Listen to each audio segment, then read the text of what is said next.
atas semua keperluanku, Kau suplai selalu.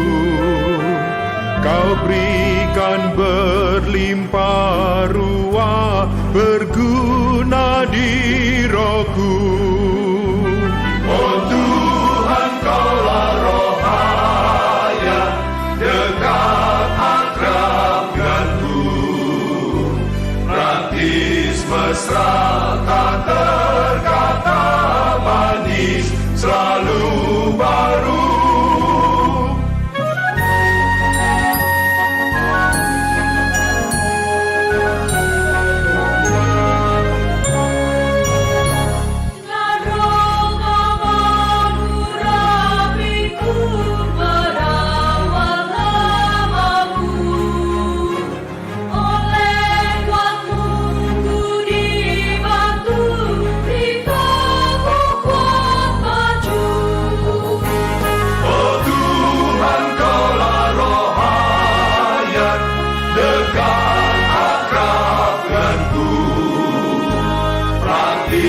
Mesra tak terkata manis, selalu baru.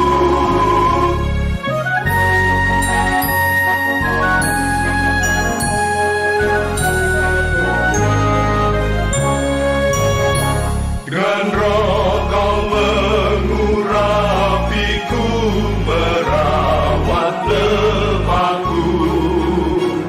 Oleh kuat-Mu dibantu hingga ku kuat maju. Oh Tuhan, Kaulah roh hayat, dekat akrab denganku, praktis mesra tak terkata manis, selalu baru.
Kehidupan yang dangkal. Pembacaan Alkitab Hosea pasal 14 ayat 5 sampai dengan 7. Aku akan memulihkan mereka dari penyelewengan. Aku akan mengasihi mereka dengan sukarela, sebab murkaku telah surut dari mereka. Aku akan seperti embun pagi bagi Israel, maka ia akan berbunga seperti bunga bakung dan akan menjulurkan akar-akarnya seperti pohon hawar. Ranting-rantingnya akan merambat, semaraknya akan seperti pohon zaitun dan berbau harum seperti yang di Libanon. Kidung Agung pasal 4 ayat 12. Dinda pengantinku, kebun tertutup engkau, kebun tertutup dan mata air termeterai. Markus pasal 4 ayat 5 sampai dengan 6, ayat 16 sampai dengan 17. Sebagian jatuh di tanah yang berbatu-batu, yang tidak banyak tanahnya, lalu benih itu pun segera tumbuh, karena tanahnya tipis. Tetapi sesudah matahari terbit, layulah tanaman-tanaman itu dan menjadi kering karena tidak berakar. Demikian juga yang ditaburkan di tanah yang berbatu-batu, ialah orang-orang yang mendengar firman itu dan segera menerimanya dengan gembira, tetapi mereka tidak berakar dan tahan sebentar saja. Apabila kemudian datang penindasan atau penganiayaan karena firman itu, mereka segera murtad. Injil Markus pasal 4 berisi beberapa perkara yang penting tentang kehidupan orang Kristen. Saya harap ayat-ayat yang baru kita baca di atas tidak menimbulkan pertanyaan mengenai apakah pendengar firman itu sudah diselamatkan atau belum. Perumpamaan seorang penabur tidak bermaksud menunjukkan keempat jenis tanah di antara orang-orang yang telah diselamatkan ataupun yang belum, melainkan menunjukkan 4 keadaan yang berbeda yang muncul setelah orang menerima firman Allah. Jadi, perumpamaan ini tidak hanya mengacu kepada kelahiran kembali. Asalkan firman Allah itu ditaburkan, maka keempat keadaan ini selalu muncul.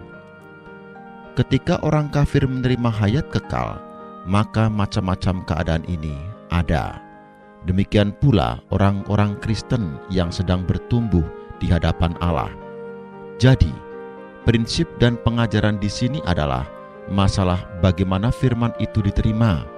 Ia tidak berbicara mengenai masalah diselamatkan atau tidak. Karena itu, jangan menyisipkan masalah kelahiran kembali dalam bagian ini.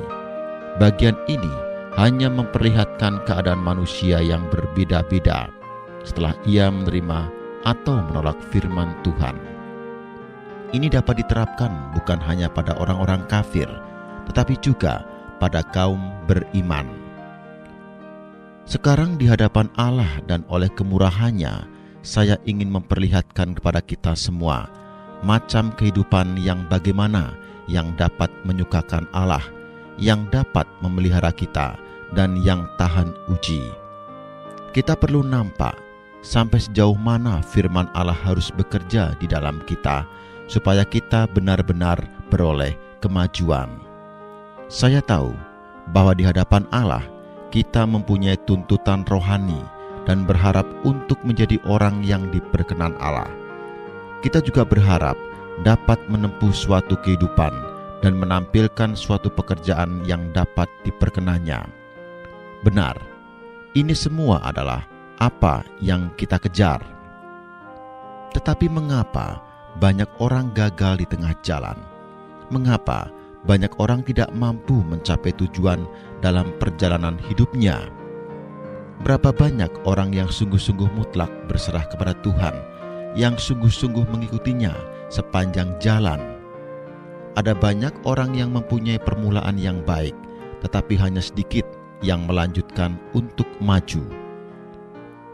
Mempunyai permulaan yang baik bukanlah hal yang mengagumkan, tetapi memiliki kesinambungan yang konstan adalah hal yang paling berharga.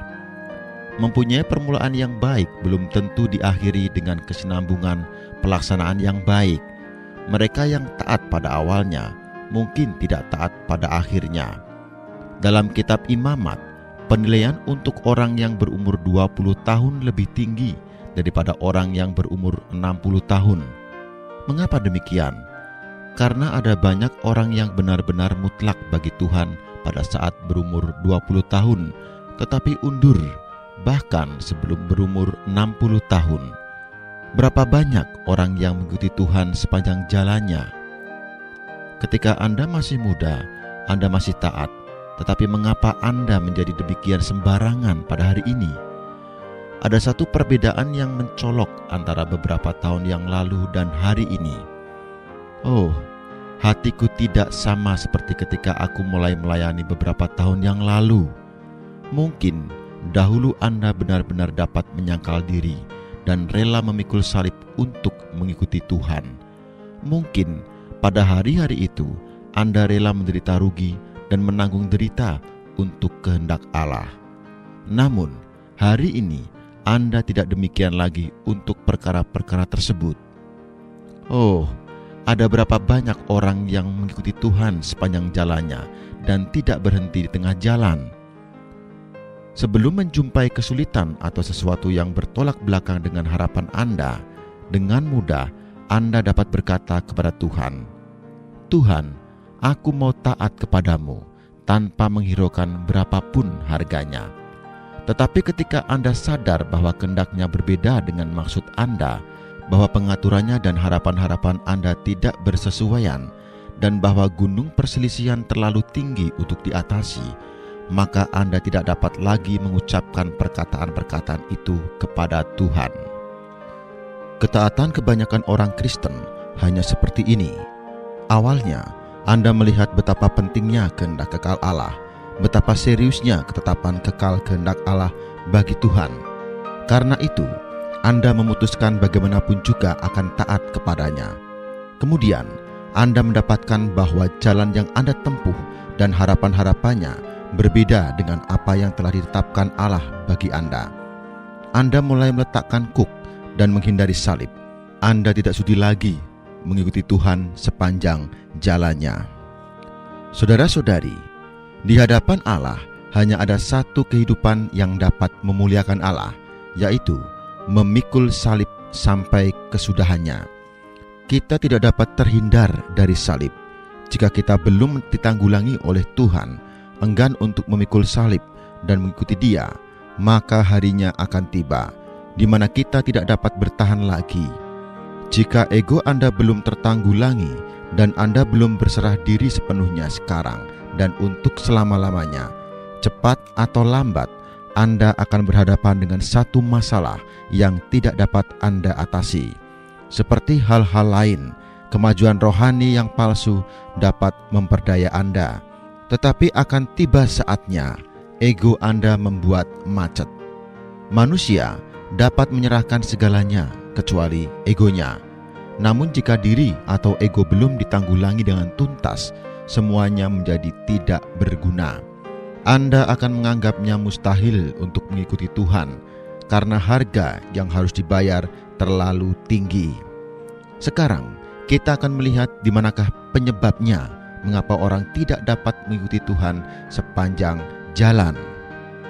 Semoga dari firman Tuhan kita nampak terang, dan bersamaan dengan ini kita mendapatkan pertolongan Allah, mendapatkan wahyu Roh Kudus. Markus pasal 4 ayat 5 berbunyi, "Sebagian jatuh di tanah yang berbatu-batu, yang tidak banyak tanahnya, lalu benih itu pun segera tumbuh karena tanahnya tipis. Bertunasnya benih itu mengindikasikan ada harapan baginya untuk hidup, dan benih itu sudah mulai bertumbuh." Firman itu bukan lagi hanya sekedar doktrin yang objektif, ia telah menjadi hayat. Penerima tidak hanya mengakui firman, tetapi juga telah membiarkannya bertumbuh di dalamnya. Kulit luar benih itu telah pecah, dan hayat telah mulai memanifestasikan dirinya. Syukur kepada Tuhan, kita semua mempunyai satu permulaan, yaitu benih firman mengenai salib bertunas di dalam kita. Tetapi Tuhan memperingatkan, banyak orang dengan permulaan demikian tidak menghasilkan kelangsungan yang baik. Dia berkata, "Tetapi sesudah matahari terbit, layulah tanaman-tanaman itu dan menjadi kering karena tidak berakar." Markus pasal 4 ayat 6. Ini adalah lukisan orang yang baru saja kita perbincangkan, yang mempunyai permulaan yang baik, tetapi berakhir dengan menyedihkan. Yang patuh pada mulanya, tetapi membelot di tengah jalan, dan yang awalnya rela memberikan segalanya kepada Tuhan, tetapi kemudian mengubah pikirannya. Orang macam ini segera tumbuh, kemudian diikuti oleh kelayuan. Segera tumbuh berarti ada hayat. Layu berarti tidak ada harapan lagi. Banyak orang Kristen pada awalnya berjalan dalam jalan ini dengan penuh pengharapan, tahu bahwa jalan ini tidak salah. Tetapi dalam beberapa bulan atau mungkin beberapa tahun, dia telah menjadi layu. Dia kehilangan hayat yang dimilikinya semula. Sulit untuk menemukan tanda-tanda kehidupan di dalamnya. Apa penyebab kelayuan ini? Tuhan sendiri memberi penjelasan. Demikian juga yang ditaburkan di tanah yang berbatu-batu, ialah orang-orang yang telah mendengar firman itu dan segera menerimanya dengan gembira. Tetapi mereka tidak berakar dan tahan sebentar saja. Apabila kemudian datang penindasan atau penganiayaan karena firman itu, mereka segera murtad. Markus pasal 4 ayat 16 sampai dengan 17. Alasan Tuhan, karena penindasan atau penganiayaan mereka jatuh. Penderitaan dan penganiayaan ini adalah dari jenis yang khusus yang timbul karena firman. Orang ini menerima firman, namun tidak mampu menerima penindasan dan penganiayaan yang datang bersama firman itu. Karena itu, ia murtad. Anda harus tahu bahwa penindasan dan penganiayaan datang bersama pada saat penerimaan setiap aspek firman. Ketika seorang dosa menerima Tuhan, apabila dia menghadapi penindasan dan penganiayaan, hal itu adalah lumrah. Tetapi saya tidak berbicara mengenai aspek itu.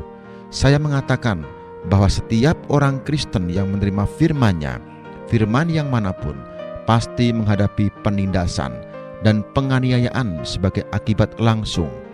Firman-Nya tidak dimaksudkan untuk hiasan, tetapi sesuatu yang dapat diteruskan kepada orang lain secara langsung.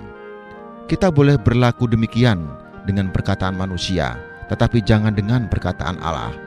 Penerimaan firman yang sejati membawanya masuk ke dalam proses penanggulangan yang tuntas, bahkan sampai kepada kematian, kepada penanggalan di atas salib, dan kepada satu tingkat peremukan oleh Allah. Sebelum proses itu terjadi, kita tak dapat menyalurkan firman-Nya kepada orang lain di dalam hayat. Ini bukan masalah mengumpulkan bagian-bagian tertentu dari Alkitab dan memberitakan berita-berita renungan. Yang demikian ini bukan berita yang berasal dari firman. Berjilid-jilid berita semacam ini merupakan karya manusia. Satu berita yang sejati lahir melalui suatu penanggulangan yang sejati. Anda tidak dapat menghindar dari elemen penindasan dan penganiayaan dari firman. Mengapa harus demikian? Ketahuilah, ketika Anda mendengar suatu berita dan Anda menerima firman itu, Allah akan mengatur suasana sekitar untuk memenuhi keperluan akan firman itu. Misalnya, hari ini Anda mendengar dan juga telah menerima firman mengenai kesabaran, maka Allah akan menciptakan suatu suasana yang membuat Anda perlu sabar. Misalnya, hari ini Anda telah mendengar dan menerima firman tentang mengasihi saudara, maka Allah akan mengatur suatu suasana yang menuntut saling mengasihi bagi Anda. Hanya mendengar dengan telinga dan mengucapkan dengan mulut tidaklah dapat diandalkan. Sampai kita sungguh-sungguh menghadapi masalahnya dan dapat mempraktekannya, itu baru sejati. Karena itu, ada penindasan dan penganiayaan pada setiap firman yang diterima dari Tuhan. Ini adalah untuk membuktikan apakah kita telah benar-benar menerima firman. Tidak ada satu firman pun dalam Alkitab yang dapat diperoleh dengan tanpa membayar harga. Di balik setiap pengajarannya, Allah akan menciptakan suatu suasana yang diperlukan oleh firman tersebut untuk menguji apakah penerimaan Anda sejati atau tidak. Saudara-saudari, seringkali Anda benar-benar tergugah ketika mendengar berita tentang salib, mutlak konsekrasi atau mutlak kudus. Lalu Anda mengira bahwa Anda telah memperoleh semua itu dan telah memahaminya. Saudara-saudari, jangan tergesa-gesa senang karena penindasan dan penganiayaan akan segera mendatangi Anda. Suasana itu datang untuk menguji apakah Anda benar-benar telah menerima firman.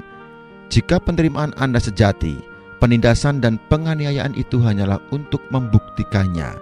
Tetapi jika penerimaan Anda dangkal, hanya di permukaan saja, Anda takkan tahan uji dan Anda akan jatuh. Penindasan dan penganiayaan itu tidak akan berbuat lebih daripada mengungkapkan situasi Anda yang sebenarnya.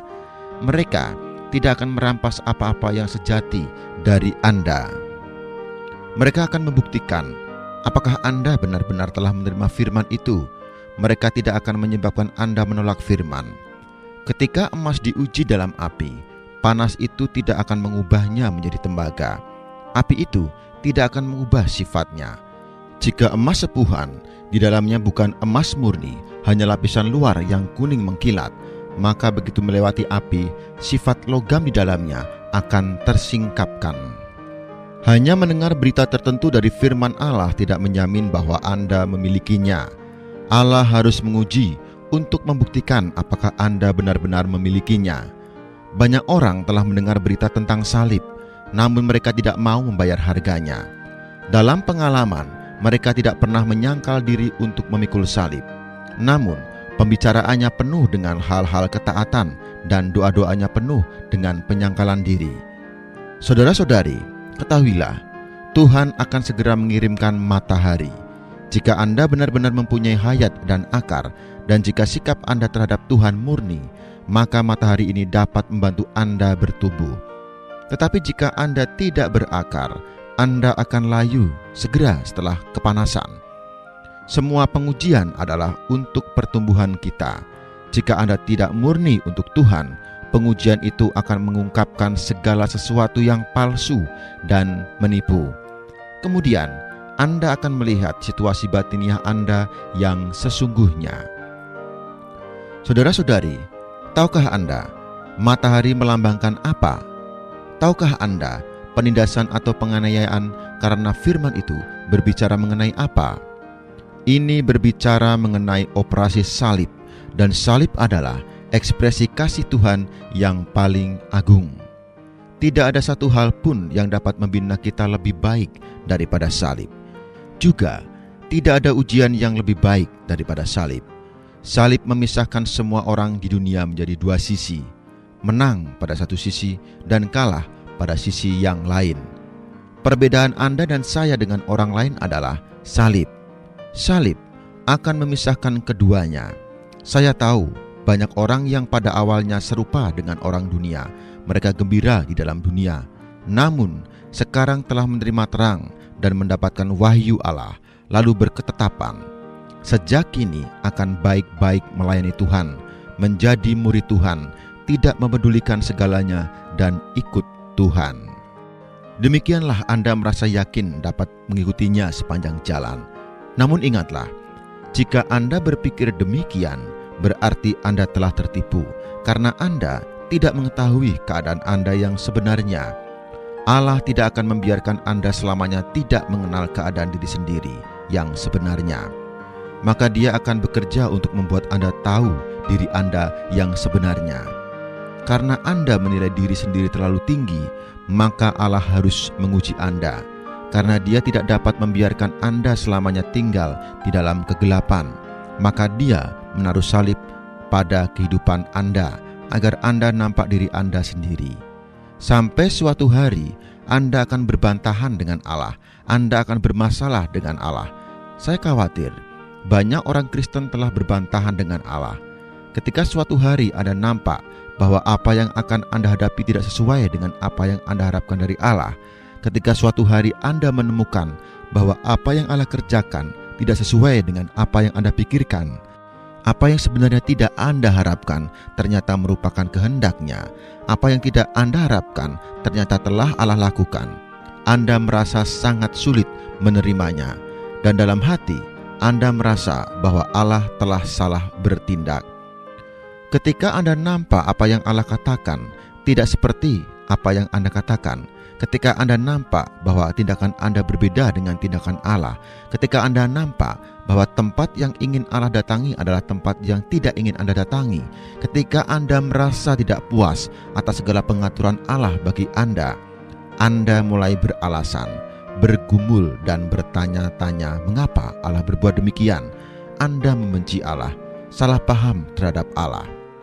Anda tak pernah mengira bahwa orang yang melayani Tuhan akan menemui hal-hal semacam ini. Namun, hal-hal ini telah memegang Anda.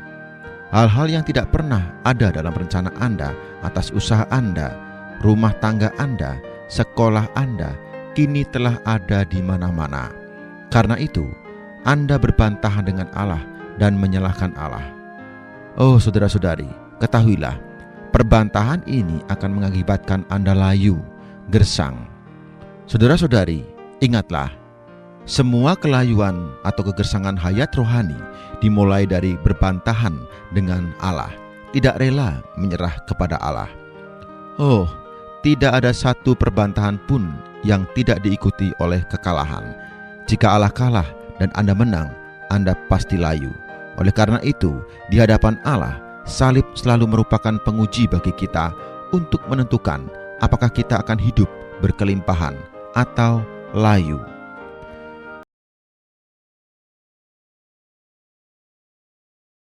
Super vegetable apa yang bisa melawan penyakit kanker? Kanker itu menyukai makanan yang manis. Jadi kalau Anda makan yang manis, kue manis, jajan pasar segala, jajan manis, permen manis, minuman manis, kalengan manis, kotaan, ultra processed, itu kanker suka. Tapi ingat, kanker takut dengan sejumlah sayur tertentu. Jadi berpikirlah untuk suka makan sayur. Kalau Anda punya gelagat kanker atau punya ketakutan akan takut kena kanker, cari sayur. Sayur apa yang hebat? Ada dua jenis sayur yang hebat. Satu namanya cruciferous vegetable. Krus itu cross, silang-silang. Jadi yang banyak silang-silang itu, sayur yang banyak silang-silang itu namanya golongan brokoli. Yang kedua cauliflowers, bunga kol. Tapi kalau saya pilih yang hijau, yaitu namanya brokoli. Sayur yang kedua yang ditakuti oleh kanker namanya allium vegetable. Allium itu artinya yang baunya menyengat, itu golongan bawang, onion atau garlic. Jadi alih-alih daripada orang suka makan bawang-bawang kadang-kadang terganggu lambungnya, jadikan masakan combine dua macam itu, brokoli, bawang putih. Itu menu yang terkenal sekali dalam Chinese food. Makanan itu, dan itu bisa punya kekuatan untuk menghalau kanker.